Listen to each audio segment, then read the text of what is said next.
በአሁን ሰዓት ሁላችንም እያቃጠለን ያለው አንድ ስም አለ። IMF ታላቁ የኢትዮጵያ አበዳሪ የ3.4 ቢሊዮን ከዚህ በላይ እንዲዳከም ቀጭን ትዕዛዝ በIMF ወርዶበታል። በየቀኑ የዕቃ ዋጋ መናርና የብር መውረድ ያሳሰባችሁ ወገኖቼ እዚህች ጋር ስሙኝ። ነገሮች አይ ቲንክ ወደ ሌላ ምዕራፍ እየተቀየሩ ነው።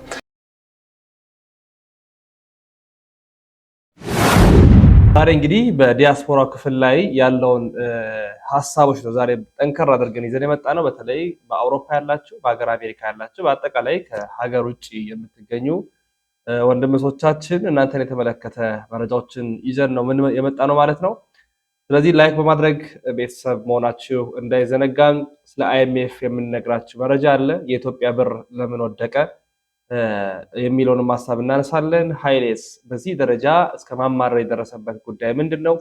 እንዲሁም ደግሞ የኢትዮጵያ አዲሱ የምንዛሪ ፖሊሲ ዶላር በባንክ ወይንስ በጥቁር ገበያ፣ እንዲሁም ደግሞ ክቡር ጠቅላይ ሚኒስትር ለዲያስፖራውያን ያቀረቡት ጥሪ ምንን ይመስላል የሚለው የዛሬ የመረጃችንን አውድ ዛሬ በስፋት የምንመለከታቸው መረጃዎቻችን ናቸው ማለት ነው። ላይክ በማድረግ እስከ መጨረሻው እንድትከታተሉ እንጋብዛለን። አቤት ሐሳቦችን በቅድሚያ ስናነሳ የመጀመሪያው ከምክክር ኮሚሽን ጋር የተገናኘው መረጃ እናንሳላችሁ። በዚህ በምክክር ኮሚሽን ላይ ወሳኝ የተባለ ምዕራፍ ላይ ስለመደረሱ ታውቋል። ልዩነቶች ግን በዛው ልክ እየከረሩ ነው ተብሏል። የአማራ ክልል የማህበረሰብ ክፍሎችን ወክለው በምክክሩ የተሳተፉ የሚገኙ ተመካካሪዎች ለኮሚሽኑ ቅሬታቸውን ማቅረባቸውን ምንጮች ነግረውናል። ተመካካሪዎች ፊርማቸውን ያኖሩበት የቅሬታ ደብዳቤ የክልሉ ርዕሰ መስተዳድር አረጋ ከበደ፣ የኮሚሽኑ ዋና ኮሚሽነር ፕሮፌሰር መስፍን አርአያና ምክትል ዋና ኮሚሽነር ሂሩት ገብረስላሴ በተገኙበት ነሐሴ 5 2018 ዓ.ም ለኮሚሽኑ ቀርቧል። የቅሬታ ደብዳቤውም እንዲሁም ተመካካሪዎች በቃል ያቀረቡትን ቅሬታ የተቀበለ ኮሚሽኑ ተወያይተን መልስ እንሰጣለን በማለትም መረጃውን አቅርቧል ማለት ነው። እንግዲህ በዚህ በምክክር ኮሚሽን ላይ ከተወሰኑ ውሳኔዎች መካከል ሃይማኖት ተኮር ጉዳዮች ላይ ውሳኔዎች ተላልፈውበታል። እንዲሁም ደግሞ የአንቀጽ 39 ጉዳይ እንዲነሳም ተደርጓል፣ ወይ ደግሞ ከህገ መንግስቱ እንዲወጣ ተደርጓል። ሌላው እንግዲህ በፓርላሜንታሪ ሲስተም ኢትዮጵያ እንድትመራና ፕሬዚዳንሻል ደግሞ ጠቅላይ ሚኒስትር የሚለው ስሙ ቀርቶ ፕሬዚዳንት እንዲሆን ወይንም ጠቅላይ ሚኒስትር አብይ አህመድ ሳይሆን ፕሬዚዳንት አብይ አህመድ የምንልበት ነገር እንዲሆን ምክክር ኮሚሽኑ ውሳኔ አስተላልፏል። በአዲስ አበባ ጉዳይ ግን እስካሁን ያሳለፈው ውሳኔ የለም። ሌላው ከወጡ መረጃዎች መካከል የእግረኛ ሚዲያ ባለቤት የሆነው ጋዜጠኛ ተክለሃይማኖት አዳነ ከእስር የመለቀቁ ዜና ተሰምቷል።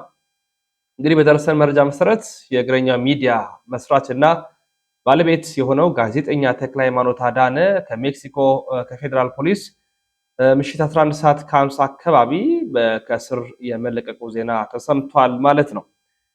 እንግዲህ እኚህ ወቅታዊ ጉዳዮች ናቸው። ሌላው ጠቅላይ ሚኒስትር አብይ አህመድ ለዲያስፖራ ክፍል በተለይ ይሄ መረጃ ለምትመለከቱ ለዲያስፖራውያን ሀገር ውጭ ላላችሁት በሙሉ ማለት ነው ጥሪ አቅርበዋል። ጠቅላይ ሚኒስትሩ ምን አሉ? በውጭ የሚኖሩ ኢትዮጵያውያን ሀገራቸውን እያስመዘገበች ያለውን አህጉራዊ አርአያነት ተመልክተው ወደ ሀገራቸው ተመልሰው ለመኖር ማሰብ የሚጀምሩበት ጊዜ ሩቅ አይደለም ሲሉ ጠቅላይ ሚኒስትር አብይ አህመድ ተናግረዋል።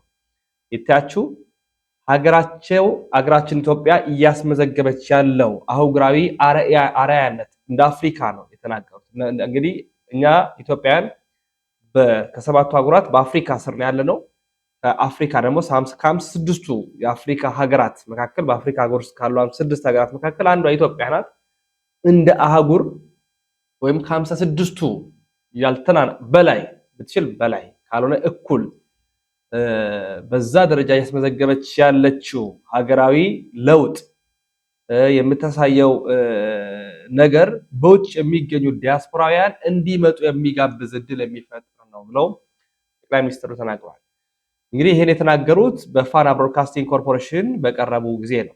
እንግዲህ ለዲያስፖራውያን አንድ የምንነግረው ነገር ጠቅላይ ሚኒስትር አብይ አህመድ ወደ ሀገራችን ወደ ኢትዮጵያ መታችሁ ኢንቨስት አድርጉ፣ በተለያዩ ቦታዎች ላይ ተሰማሩ፣ በንግዱ ዘርፍ፣ በስራው ዘርፍ፣ በትምህርቱም ዘርፍ፣ በተለያዩ መንገድ ላይ በተለያዩ ነገሮች ላይ ኢንቨስት አድርጉ፣ በሪል ስቴቶች ላይም ኢንቨስት አድርጉ ብለው ጥሪ ያቀረቡት ሀገራችን ያሳየች ያለችው ለውጥ እንደ አፍሪካ ግንባር ቀደም ነን፣ እንደዚያ ነን በማለት ነው የተናገሩት። እና እናንተስ ምን ትላላችሁ?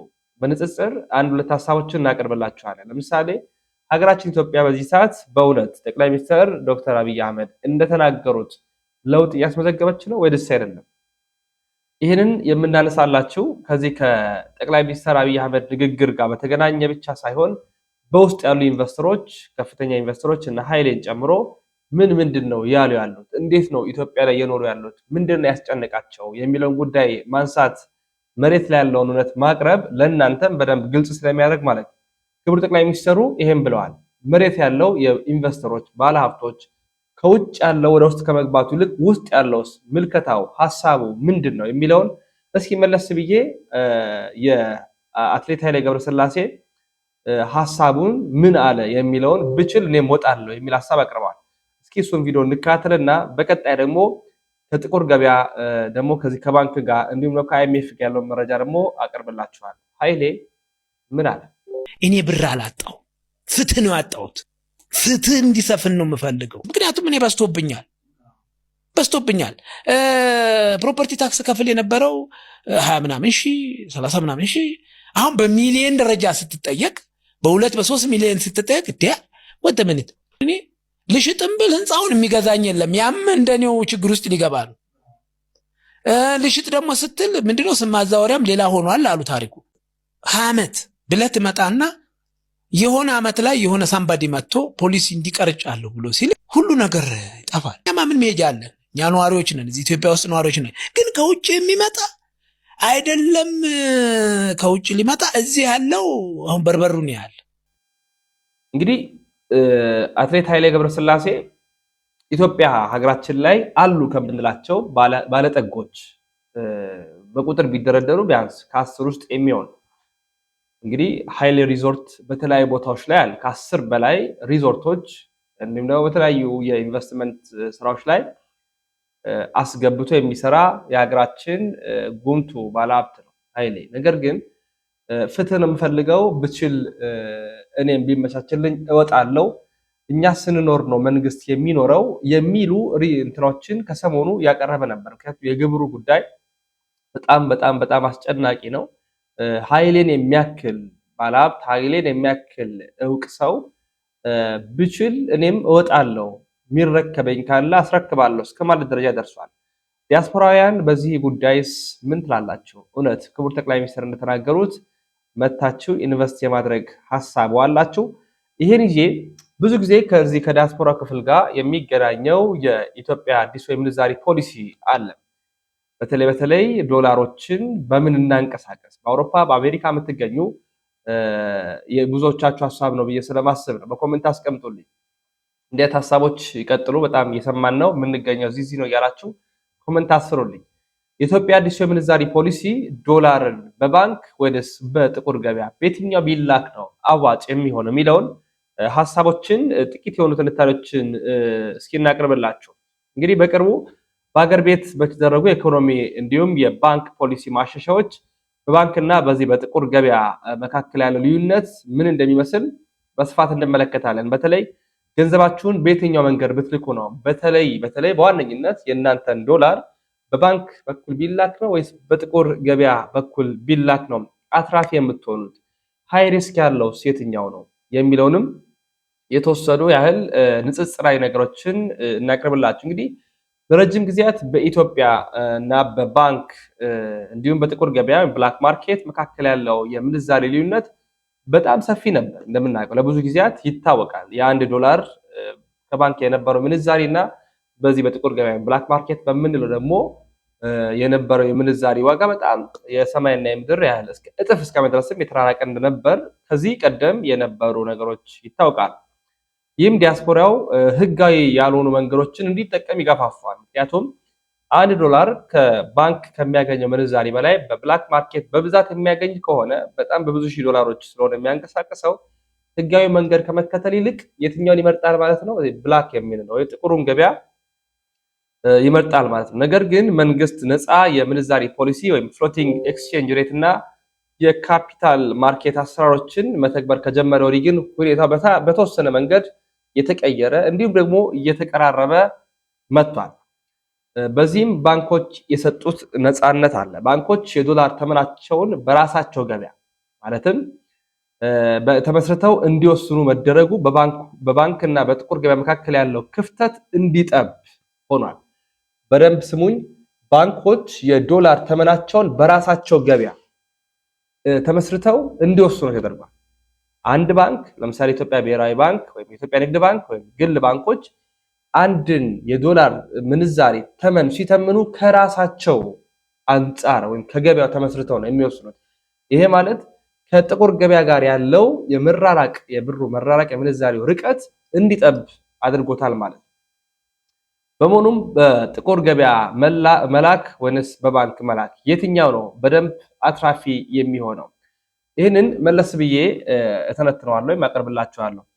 ወደዚህኛው ወደ ሌላኛው ሐሳብ ስመጣ ወደ አይኤምኤፍ ጉዳይ እስኪ ልምጣ። መጀመሪያ ብዙ ጊዜ አይኤምኤፍ ይባላል። ኢትዮጵያ እንግዲህ በቅርብ እንኳን ከ480 ሚሊዮን ዶላር በላይ ከአይኤምኤፍ ተበድራለች። አይኤምኤፍ ምህጻረ ቃል ነው፣ ኢንተርናሽናል ሞኒተሪ ፈንድ ይባላል። እንግዲህ ኢትዮጵያ በተደጋጋሚነት ከአይኤምኤፍ ትበድራለች።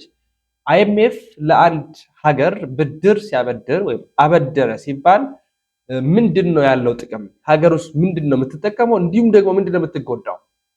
ከአይኤምኤፍ በመበደራችን ምን አይነት ማጥ ውስጥ ነው የገባ ነው? የአይኤምኤፍ ሪኳየርመንቶችስ ምንድን ናቸው? ለምሳሌ አንድ ሰው ለአንድ ሰው ብድር ቢያበድር በምን ያህል ጊዜ ተሰጠኛለህ፣ ባሰጠኝ ምን ሊያዝ የሚሉ ነገሮች ሪኳየርመንቶች የሚቀመጠዋል። አይኤምኤፍ ለኢትዮጵያ ሲያበድር ወይም ለአፍሪካ ሀገራት ሲያበድር ወይ ለቀሪ ሀገራት ሲያበድር የሚያስቀምጣቸው ሪኳየርመንቶች አሉ። ምንድን ናቸው? ስለ አይኤምኤፍስ ምን ሌሎቻችሁ መረጃ አላችሁ? ይሄንን አስደምጫችሁ ደግሞ በጥቁር ገበያ መላክ ይሻላል ወይንስ በባንክ የሚለውን ደግሞ ከጥቅሙ ጉዳቱንም አካትዬ በንጽጽር አቀርብላችኋለሁ።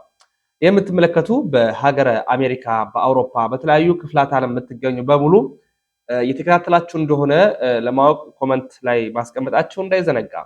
ስለ አይኤምኤፍ መረጃ ልካ በአሁኑ ሰዓት ሁላችንም እያቃጠለን ያለው አንድ ስም አለ፣ አይኤምኤፍ። ታላቁ የኢትዮጵያ አበዳሪ የ3.4 ቢሊዮን ዶላር ብድር ለማግኘት እየከፈልንበት ያለው ዋጋ ምንድን ነው? እስከ መቼስ ነው የሚለውን ነገር ሳልነግራችሁ በፊት ማስጠቀስ እንመለስ። ሱቆች ለምትፈልጉ ሰዎች ሜሪት ፕሮፐርቲስ በዚህ ሰዓት መርካቶ ተክለ ሃይማኖት የሀጂ ዜኑ መስጂድ አጠገብ በ11 በ22 እና በ32 ካሬ ጽድት ያሉ ሱቆችን እየገነባ ይገኛል እና ከ640 ሺህ ቅድሚያ ክፍያ ጀምሮ እስከ 3.3 ሚሊዮን ሙሉ ክፍያ ጋር እንደዚህ አይነት ሱቆች ማግኘት የምትፈልጉ ከሆነ ከላይ ባለው ስልክ ደውሉላቸው። እንቀጥል። መጀመሪያ ስለ ኢትዮጵያና ስለ አይኤምኤፍ ከማውራታችን በፊት አይኤምኤፍ ምን እንደሆነ ማወቅ አለብን። አይኤምኤፍ ማለት ክራይሲስ አበዳሪ ነው ማለት አንድ ሀገር በቃ መኖር ሲያቅታት በጣም ችግሩ ስትወድቅ የምትጠራው አይኤምኤፍን ነው። ታዲያ አይኤምኤፍ የሚሰጣቸው ብድሮች የአፍሪካኖችን እጅ የሚጠመዝዝ እና ጭንቀት ውስጥ የሚከት አይነት ነው። እዚህ ጋር የምታዩት ሰውዬ የአይኤምኤፍ ቺፍ ኢኮኖሚስት ነበር እና ኬነት ሮጎፍ ይባላል እና ምንድን ያለው አይኤምኤፍ የምታበድረው ኤክስፕሎዲንግ ዴት ቱ ጂዲፒ ሬሾ ላላቸው ሀገራቶች ነው ማለት ብድር መስጠት የሚመቻቸው ኦልሬዲ ብድር ውስጥ ወድቆ ለሚሰቃይ ሀገር ነው ማለት ነው። ለምሳሌ በ2021 ለጋና ኦልሬዲ ጭንቀት ውስጥ እየነበረች በብድር ከኮቪድ እንድታገግም 1 ቢሊዮን ዶላር ሰጧት። ከዛ በኋላ 2023 ላይ ያኛውን አልከፈለችም፣ የ1 ቢሊዮን ዶላር አልከፈለችም። እሱን ሳትከፍል ማለት ነው የእሱ ሪስክ ሀይ እንደሆነ እናውቃለን እያሉ 2023 ላይ 3 ቢሊዮን ዶላር ጨመሩላቸው። ታዲያ 2023 ላይ ያሁላ ብር የጨመሩላቸው ጋና 2022 ላይ 30 ቢሊዮን ዶላር ብድር ላይ ዲፎልት ካደረገች በኋላ ነው። ኬንያ ውስጥም እንደዛ 2022 ላይ የኬንያ መንግስት በብድር እየተሰቃየ እያለ አይኤምኤፍ የበቆሎና የነዳጅ ድጎማ ካቆማችሁ ወደ 450 ሚሊዮን ብር እንሰጣቸዋለን ብለው ሲያቆሙ ማለት ነው ድጎማውን ሰጧቸው። ታዲያ ኢትዮጵያም ይሄ ነው ማለት ነው የተፈጠረባት ያለው። አይኤምኤፍ ሎን በዚህ በጣም ትንሽ ሀገራት ነው ላይክ ሪጀክት የሚያደርጉት። ለምሳሌ ቱኒዚያ ሪጀክት አድርገው ነበርና ተመሳሳይ ነገር ተጠይቀው ላይ ድጎማ ቁሙ፣ ወደ 130 ካምፓኒዎች ፕራይቬታይዝ ይደረጉ፣ ሪስትራክቸር ይደረጉ ሲላቸው ቱኒዚያ ፕሬዚደንት የሀገሪቱን ቀይ ውስጥ የሚከት ነገር ነው አላደርግም ብለው ሪጀክት አድርጓቸው ነበር። ሶ አይኤምኤፍ የጭንቀት ጊዜ ደራሽ የሚባል አበዳሪ ነው ማለት ነው። እናም ሲያበድር ዋጋ አስከፍሎ ብዙ ሪኳየርመንቶች ይዞ ነው የሚመጣው ማለት ነው። ከኢትዮጵያ ጋር ያለው ሪሌሽንሽፕ ሲያበድሩ ምን ምንድነው ሪኳየር የሚያደርጉት እና የብድራቸው ኢፌክት ደግሞ እስከ መች ነው የሚቆየው የሚለውን በሚቀጥለው ቪዲዮ ሰራላችኋለሁ። ይመቻችሁ። ስለ አይኤምኤፍ ወይም ስለ ብድሩ የተወሰነ ያህል ሀሳቦችን መረጃዎችን እንዳገኛችሁ እተማመናለሁ። ወደ ዋናው ጉዳይ ልመለስና የብር መውደቅ ምንድን ነው? ብር ወድቋል ተብሏልና እንዴት ነው የወደቀ የሚለው ደግሞ ሌላ ቪዲዮ በቀጣይ ያሳያችኋለሁ። በንጽጽር ወዳቀረብኩት ወደዚህ ወደ በብላክ ማርኬት መላክ ይሻላል ወይንስ በባንክ? የመጀመሪያው እንድንመለከት የምወደው በጥቁር ገበያ ብላክ ማርኬት የምንለው ምንድነው ቢላክ ጥቅሙ የመጀመሪያው አሁንም ከባንኮች ጋር ያለው የብር ርቀት፣ ለምሳሌ በባንክ የሚመነዘረው የ1 ዶላር ዋጋና በብላክ ማርኬት የሚመነዘረው የብር ዋጋ ተመኑ በተወሰነ ልክ ሊለያይ ይችላል፣ ወይም በብላክ የሚላከው ከፍ ሊል ይችላል። ለምሳሌ 150 $1 150 ብር ከሆነ በባንክ ምንዛሬ ምሳሌ ነው። በብላክ ማርኬት ምናልባት 170 180 እስከ 200 ሊደርስ ይችላል። ስለዚህ ያቺ ኢንተርቫል በአንድ ብር በአንድ ዶላር ላይ ያለው የብር ኢንተርቫል ከፍ ሊል ይችላል። አንደኛው ጥቅም የሚባለው እሱ ነው። ከጥቅሙ ግን ከፍተኛው ጉዳቱ ላይ ያመዝናል። ይሄውም ህጋዊ ተጠያቂነት፣ በተለይ አሁን ያለው አዲሱ የህግ ፖሊሲ ማለት ነው በጥቁር ገበያ ላይ ብላክ ማርኬት እና በህገወጥ የኋላ አሰራር ላይ ጥብቅ ቁጥጥር ያደርጋል። አሁን ያወጣው ማለት ነው ፖሊሲው ማለት ነው የኢትዮጵያ አዲሱ የምንዛሬ ፖሊሲ እጅግ በጣም ጥብቅ ቁጥጥር ነው የሚያደርገው። ስለዚህ ምን ሊያሳጣን ይችላል? ሪስኩ ማለት ነው የመጀመሪያ የሚያሳጣን የገንዘብ መወረስ ነው። ያ ማለት ልንልክ ያሰብነው ለፍተን ጥረን ግረን በተለያዩ ቦታዎች ላይ በባዕድ ሀገር ላይ ተንከራተን በብላክ እንልካለን ብለን ያሰብነው ያዘጋጀነውን ብር ህጉ ጠበቅ በማለቱ አዲሱ ፖሊሲ ረቀቅ በማለቱ ብሩ ሙሉ በሙሉ እስከ መወረስ ደረጃ ይደርሳል። እንዲሁም ደግሞ መታለሎች ይገጥማሉ። የባንክ አካውንት መዘጋት፣ የኋላ እንዲሁም ደግሞ የሶስተኛ ወገን የማታለል አደጋዎች ከፍተኛ ሆነው ይመጣል በብላክ ሲላክ ማለት። ስለዚህ ሁለተኛ አማራጭ ምንድነው? ህጋዊ የባንክ እና የሬሚተንስ መገበያያዎች ነው። ጥቅሙ እንግዲህ ደህንነቱን የመጀመሪያ በባንክ ቢላክ ጥቅሙ ምንድነው? ገንዘብ በሰከንድ ውስጥ ካለንበት የዓለም ክፍል ለምንፈልገው ኢትዮጵያ ውስጥ ላሉ ቤተሰቦቻችን፣ ለጓደኞቻችን፣ ለቅርብ ዘመዶቻችን፣ ለልጆቻችን ዊዝን ሰከንድ ይደርሳል ማለት። ስለዚህ ደህንነቱ አስተማማኝ ይሆናል ቤት ሲላክ በባንክ ሲላክ። ሌላው ለኢንቨስትመንት በር ይከፍታል። በባንክ የገባ ገንዘብ ዲያስፖራው ሀገር ውስጥ ቤት መሬት ወይንም የንግድ ስራ ሲጀምር የገንዘብ ምንጩን ህጋዊ ለማድረግ ይረዳል። ለምሳሌ ብዙ ጊዜ በዲያስፖራ የሚገኘው ክፍል ረጅሙን ጊዜ በስራ ነው የሚያሳልፈው። ገንዘብ ሜክ ያደርጋል። ገንዘብ ሜክ አድርጎ 10 ዓመት 5 ዓመት 20 ዓመት ከዛም በላይ ዓመት ለፍቶ ሀገሩ ላይ መጥቶ ኢንቨስት ማድረግ ነው የሚፈልግ። ለምሳሌ ቤት መግዛት ሊፈልግ ይችላል። የንግድ ተቋማትን መክፈት ሊፈልግ ይችላል። ሌሎች ነገሮችን ማድረግ ይፈልጋል።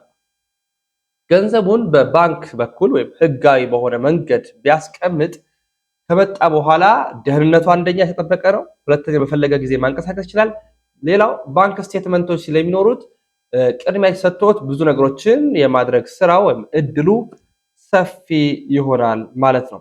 ሌላው እንግዲህ የዲያስፖራ አካውንት ጥቅሞች ነው። በዶላር አካውንት የመክፈትና ወለድ የማግኘት እድሉ ከፍ ያለ ይሆናል ማለት ነው። ጥቅሙ ምንድነው? በባንክ ቢያስቀምጥ ያ ወለዱ ከፍተኛ ይሆንለታል ማለት ነው። እስኪ ይሄን ከያዝን ቀጣይ ደግሞ የተወሰኑ ሀሳቦችን አነሳላችኋለሁ ከዚህ ጋር በተገናኘ። ከዛ በፊት ግን አንድ ደግሞ መረጃ ላሳያችሁ። የኢትዮጵያ ብር አሁን የወደቀ ነው ይባላል እንደምታውቀው፣ ወይ ደግሞ በጣም ዝቅ ብሏል። የኢትዮጵያ ብር ወይም ዋጋ ያጣ የሆነ መጥቷል። ከሆነ ጊዜ በኋላ ኢትዮጵያ ውስጥ እንግዲህ በጆንያ ወይ በከረጢት ብር ይዘን አንድ እንጀራ ልንገዛ እንችላለን። ምክንያቱም አሁን ያለው እንቅስቃሴ ሂደቱ ወደዛ ስለሆነ ማለት ነው። የኢትዮጵያ ብር ወድቋል ስንል ምን ማለት ነው? ይህም ቪዲዮ ተከታትለን እንመለሳለን። ላይክ ያደርጋችሁ ሼር አድርጉም። እንዲህ አይነት መረጃዎችን፣ ሀገራዊ ጉዳዮችን፣ ፖለቲካዊ ጉዳዮችን፣ ሃይማኖታዊ ጉዳዮችን በተለይ ግን ደግሞ በዚህ በኢንቨስትመንቱ ዘርፍ ላይ የዲያስፖራ ክፍል ብዙ ጊዜ ጥያቄ የሚያቀርባቸውን ርዕሶች የምናቀርብላችሁ ነው የሚሆነው። ይሄኛው ፓርት 2 ነው። ስለ ነገረ ብር የሰራሁት ዜና። ብር አሁን ተዳከመ፣ ማን ይድረስለት አልቻለም። ሲሪየስሊ ከዚህ በላይ እንዲዳከም ቀጭን ትዕዛዝ በአይኤምኤፍ ወርዶበታል። በየቀኑ የዕቃ ዋጋ መናርና የብር መውረድ ያሳሰባችሁ ወገኖቼ እዚህች ጋር ስሙኝ። ነገሮች አይ ቲንክ ወደ ሌላ ምዕራፍ እየተቀየሩ ነው። ዓለም አቀፍ የገንዘብ ድርጅት አይኤምኤፍ ልዑካን ቡድን በአዲስ አበባ የነበረውን ስብሰባ አጠናቋል። በአምስተኛው የኢኮኖሚ ማሻሻያ ግምገማ ላይ ለሀገራችን የሰጡት ጥብቅ ትዕዛዝ 3 ዋና ዋና ነገሮች ላይ ያተኩራል። የኢትዮጵያ ብር በውጭ ምንዛሬ ገበያ ላይ በአስቸኳይ ሙሉ በሙሉ ነፃ ሆኖ እንዲሳተፍ አይኤምኤፍ ወስኗል። እስካሁን የነበረው ፍሪ ነው ቢባልም ሳምሃው የገቨርንመንት የመንግስት ጣልቃ ገብነት ነበረበት። ይሄ እንዲቀር ነው እየታሰበው። ስለዚህ $1 እስከ 300 ብር ሊደርስ ይችላል። ደህና ምሳ ለመብላት ብሮን በከረጢት ታስሮ መሄድ ሜይቢ ግድ ሊሆን ይችላል። በኪሱ ያለ ገንዘብ ከታክሲም ላይ ያልፍ ይችላል። እያስፈራራው ነው ወይ? ነው። መንግስት በብድር ዶላር ለማግኘት ሲል የአይኤምኤፍ ውሳኔ መቀበሉ በሀገሬው ዜጋ ላይ ከባድ መርዶ አምጥቷል። ማምጣቱም አይቀርም። መንግስት በተለያዩ መሰረታዊ ነገሮች ላይ የሚያደርገውን ቀጥተኛ ድጎማ ደረጃ በደረጃ ሙሉ በሙሉ እንዲያነሳም አድርጓል። አይ ቲንክ አይኤምኤፍ ሊትራሊ ይጠጉናል።